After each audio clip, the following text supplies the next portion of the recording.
नमस्कार, पापा जी न्यूज में आपका स्वागत है। मैं हूं आपके साथ रूबी और आइए करते हैं खबरों की शुरुआत।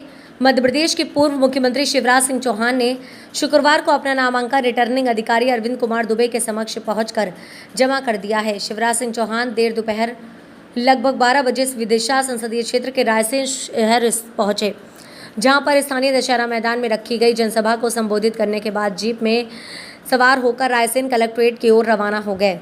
शिवराज सिंह चौहान के साथ इस दौरान उनकी पत्नी साधना सिंह चौहान, कृष्णा गौर, रामेश्वर शर्मा, सुरेश पचौरी, सुरेंद्र पटवा, पूर्व कैबिनेट मंत्री डॉक्टर प्रभुराम चौधरी, ठाकुर रामपाल सिंह सहित हजारों की संख्या में शिवराज समर्थक व भाजपा कार्यकर्ता मौजूद थे।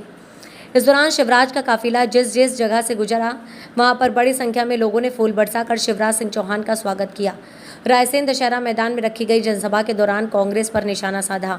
मीडिया से हुई चर्चा के दौरान शिवराज ने कहा कि मैंने जनता की सेवा के लिए यहीं से संघर्ष प्रारंभ किया। पहला संघर्ष मैंने 13 साल की उम्र में किया और उसके बाद लगातार काम करते करते भारतीय जनता पार्टी से माध्यम से जनता की सेवा की। पहले बुधनी से विधायक रहा, फिर विदिशा रायसेन से सांसद के रूप में मैंने सेवा की।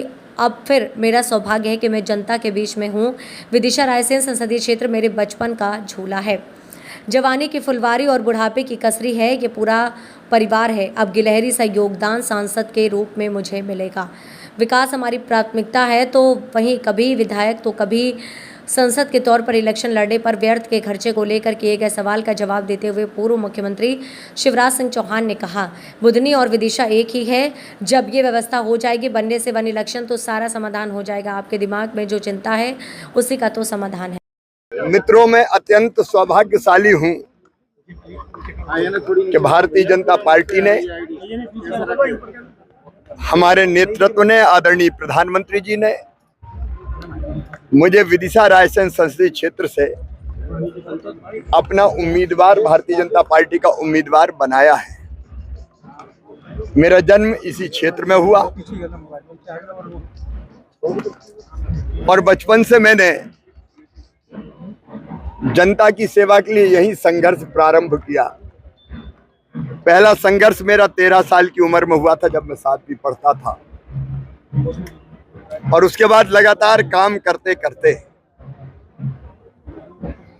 भारतीय जनता पार्टी के माध्यम से देश की और जनता की सेवा करते करते यहीं से मैं पहले बुधनी से विधायक रहा, फिर सांसद विदिशा रायसेन से रहा, और फिर मुख्यमंत्री के रूप में भी मैंने प्रदेश की और इस क्षेत्र की सेवा की। अब फिर मेरा सौभाग्य है कि इसी जनता की फिर मुझे सेवा करने का अवसर मिला है।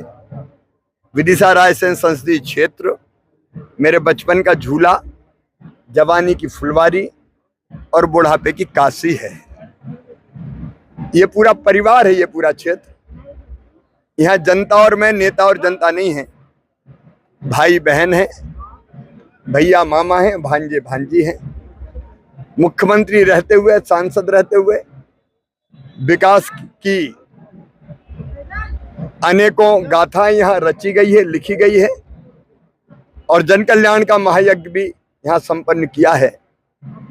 मैं अब और उत्साहित इसलिए हूँ कि प्रधानमंत्री श्रीमान नरेंद्र मोदी जी के हाथों विकसित भारत का निर्माण हो रहा है। उसका रोड मैप तैयार है, कई काम हुए हैं। अब विकसित भारत यानी दुनिया को दिशा देने वाला भारत, या दूसरे शब्दों में विश्व गुरु भारत। मुझे अब गिलहरी सा योगदान सांसद के रूप में विकसित भारत के निर्माण का भी मिलेगा। संसदीय क्षेत्र का जहां तक सवाल है, विकास हमारी प्राथमिकता है। विकास निरंतर चलने वाली प्रक्रिया है। अब तक जो हुआ है उसको और आगे बढ़ाएंगे, और प्राणों से प्यारी जनता का, क्योंकि मैं तो मां से यही प्रार्थना करता हूं कि मुझे धन, बुद्धि, बल, स्वर्ग और मुक्ति कुछ नहीं चाहिए। मैं तो बार बार इसी जनता के बीच में जन्म लूं और इसकी सेवा करता रहूं, यही चाह है। बच्चों की पढ़ाई हो, किसानों की सिंचाई हो, बहनाओं को लखपति दीदी बनाना हो, चाहे गरीबों के कल्याण का काम हो, अपने संपूर्ण क्षमता के साथ मैं सदैव जनता की सेवा के लिए करता रहूंगा। जनता ने आज जो प्यार और आशीर्वाद दिया है, उसके लिए मैं जनता को प्रणाम करता हूं, धन्यवाद देता हूं।